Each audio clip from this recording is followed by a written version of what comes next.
Hey folks, John here, Old Hickory Forge. Welcome back. If it's your first time here, welcome. So, what's going on today? I'm out here in the workshop and we're getting moving on a Patreon giveaway projects. If you want to check it out, stick around. First things first, yes, I do still make videos. I know it's been quite a while since I uploaded, and I am quite a bit behind on Patreon giveaways. You know, whenever I launched my Patreon a few years ago, I promised quarterly giveaways, and I think I'm 6 or 9 months or maybe even more behind on those. So thank you for your patience. Thank you for your continued support. Things with my business have really just been kind of up in the air and all over the place, you know, this whole year and everything. But now things are kind of getting back to even keel. I'm kind of getting back to a little bit more of a regular schedule, and I'm able to set aside more time for videos and content creation. So hopefully we'll get caught up pretty quick. If you watch my most recent video where I competed in the YouTube Viking Challenge and I made the Serpent Core multi-bar Viking sword, there's a point in that video where I talk about some of my bars being a little bit too long and having some excess, and how I was going to make a billet out of that and make something cool out of it. So what I've got here is a billet made of 2 bars of alternating low layer twist damascus and 1 solid 1084 edge bar. I didn't film making this billet because I actually originally didn't intend on this becoming a video, but it just seemed like too good a project not to share with you guys. So basically what I did, whenever I was done getting all the sword bars married up and everything, I had 3 bars that were about 1 inch square and about 3 inches long. I forge welded them together and I drew them mounted to this. And we're going to try to make something cool like a sex. For the handle of the knife, I got something pretty cool I want to use. This here is a piece of stabilized wildebeest bone. And I know what you may be thinking, John, where in the world did you get wildebeest bone? Well, after I come home from the war, I couldn't get a job. A lot of us couldn't, so we did, you know, what we could, where we could to make ends meet. And I spent a very memorable summer in occupied Rhodesia working as a poacher. And this is just a little bit I have left from my personal stash from that little adventure, so that's what we're going to be using. If you didn't pick up on it, that last segment was a joke. Poaching is very, very wrong and very, very illegal. I bought that piece of wildebeest bone as well as all this other stuff you see right here at Blade Show at Atlanta this past June. When you're working with natural materials like antler and bone, it's nice to be able to kind of pick them up and make sure they're going to make a good handle before you actually buy them. So every year I give myself a little bit of a budget to, you know, splurge on real nice handle material. We got some antler, some more wildebeest bone, some zebra bone. This here is ostrich bone. I got a pretty cool project planned for that I'm going to be doing a video on soon. Nice set of elk antlers I got a sculpture project planned for, as well as, you know, my favorite handle wood to use, desert ironwood, so I stock up on that while I'm down there every year. But anyway, the knife we're going to be trying to make is something along these lines. This is one that I made for myself a few years ago. I think it's 160 layer random Damascus. But we're going to be using this back part of the bone for the handle and forging the blade out of that guy. Nothing to it, really. First step when you're working with bone as a handle material, go ahead and cut off whatever you don't need and kind of clean up the inside of the piece that's going to become your handle. And then you're going to want to fill in your bone with epoxy. That way, once the epoxy sets up, you can drill and broach it and everything just like you would if it was a block of wood. Nothing to it, really. Now, there are a couple holes in the bottom of the bone that are going to kind of leak whenever you fill it full of epoxy, but it's not enough to, you know, drain the whole thing before it hardens, so just keep adding epoxy until it stops doing that. I've gone ahead and cut a preform out of our billet. It's still, you know, pretty thick, so we'll thin it down a little bit on the power hammer, and then we'll isolate the material for the tang and pull that back out so the handle is going to sit, you know, about right there. We'll make a bolster. Do a little bit of hand beveling on the blade, give it a little bit of curve. You can start to see how the knife is going to come together.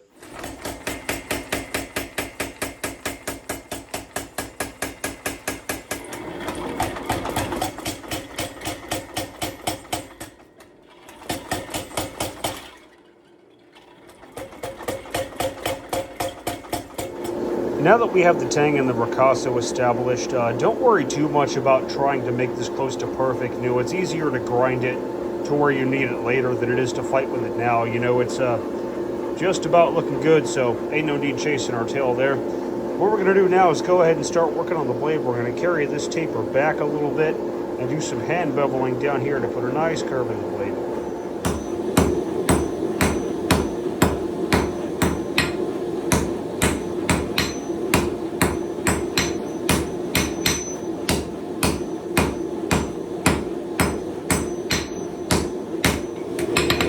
Now that we got the point tightened up, we'll go ahead and lay in some edge bevels.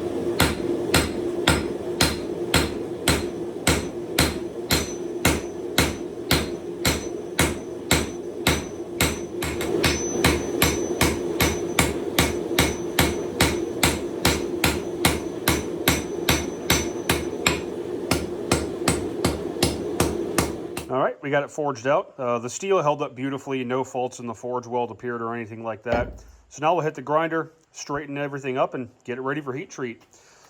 Quick note, I've really been liking this Forged Air respirator. They didn't send me this, I paid full price. They're not sponsoring me or anything like that. But something I've had happen to me, a few times. My old 3M respirator kind of pushed my safety glasses up off my face a little bit. And I've gotten metal in my eyes and had to have it dug out a few times because sparks came in from over top of the safety glasses. But this thing's got that little ridge up there, which is really, really nice. So pretty sweet little bit of kit. If you're on the fence about grabbing one, I say go for it.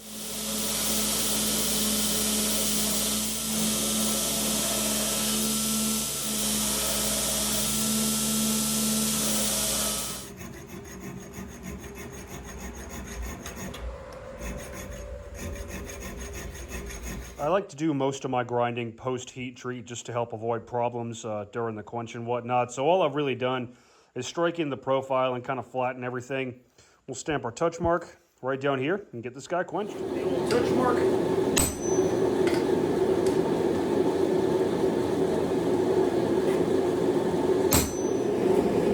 All right, going for the quench, here we go.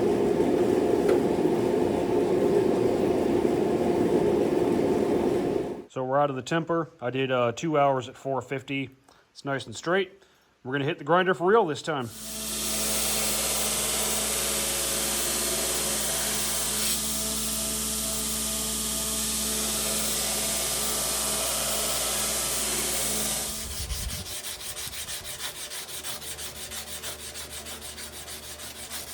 After a few hours of hand sanding, we got the blade up to a nice 800 grit finish. The next thing we got to tackle before we're ready to etch it and bring out the pattern and assemble the knife is we got to make it guard.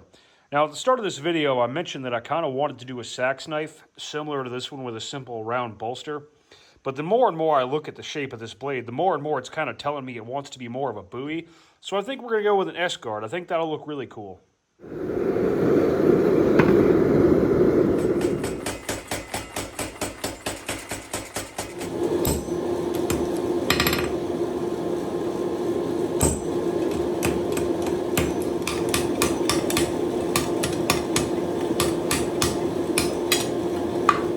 We got our guard hot fitted, so our shoulders are nice and recessed into the material.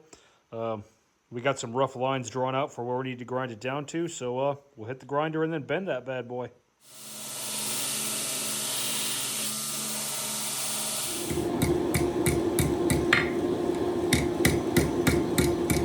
The most important thing with trying to fit up a handle made of bone is to really take your time. What you saw me doing a minute ago was just kind of drilling out an oversized slot for the tang. And now what I'm doing is going here with my broach and trying to get into the bottom of the bone and remove some of the epoxy to make room for the tang. The thing with bone is you can't force it like you can some woods or other handle materials. It's pretty brittle. If you try to force it, it's just going to break, and this stuff isn't exactly cheap, so I don't want to ruin this handle. So we'll just take a little material, check it. Give it a little tap. We still got a little ways to go, but we're getting somewhere. We got our handle fitting up where we need it to go, so now we need to take this thing apart, do a little bit of cleanup to it, and we can go ahead and etch it to bring out the pattern. So here's what we got after 3 rounds in the ferric chloride and then polishing with 2000 grit. Came out pretty cool. There's a lot going on with the steel. If you remember in the Viking sword video, I had to make my 1084 square bar out of a bunch of different pieces of flat bar, so you can actually see the layers in our mono steel 1084 edge, and those little splotches showing up along the edge bar are actually layers that have been partially ground through. So there's a lot going on with the blade, looks pretty stinking cool. I like it a lot. Full disclosure, I did use kind of a dirty knife maker's trick and tack weld on the guard from both sides on the bottom.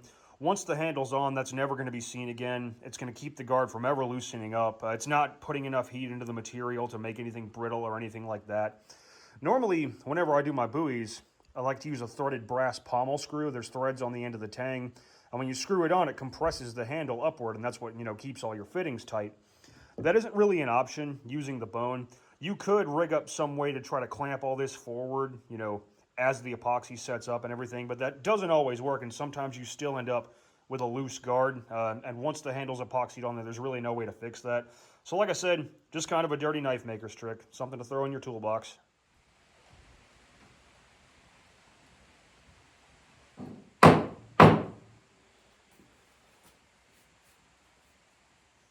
I've never actually done any testing on a knife with a bone handle, relying on just epoxy to hold it together. So just for fun, let's see if we can chop through this 2x4 without breaking this thing.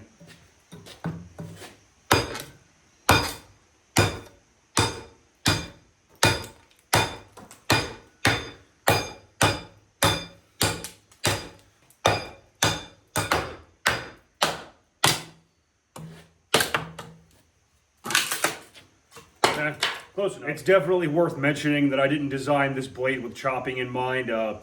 The edge geometry is pretty thin. It's not very heavy, so, but, I mean, the handle didn't break, nothing loosened up, so I'd call that a win. So I haven't touched up the edge or anything after we did all that chopping because I wanted to see how it held up. Let's just see if she's still good and sharp.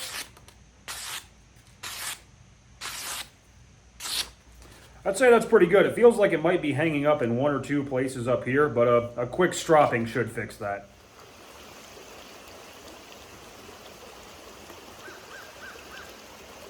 So, here's our knife all done.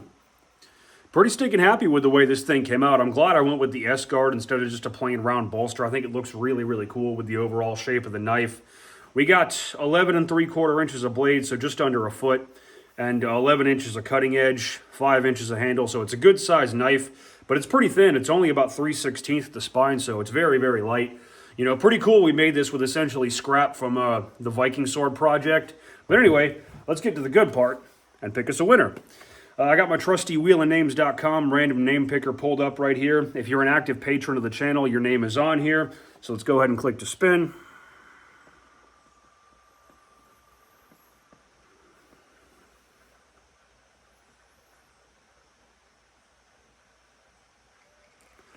Dan Bailey.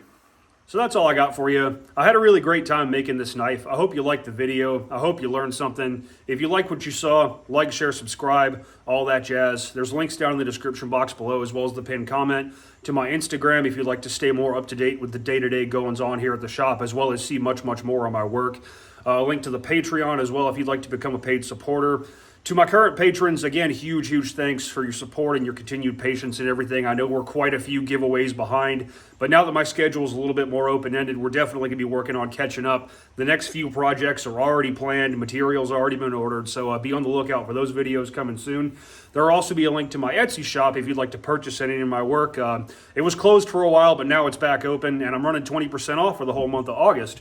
Actually just finished up a real nice batch of 4-pound rounding hammers if you'd like to get your hands on one. But that's all I got for you, and y'all take care.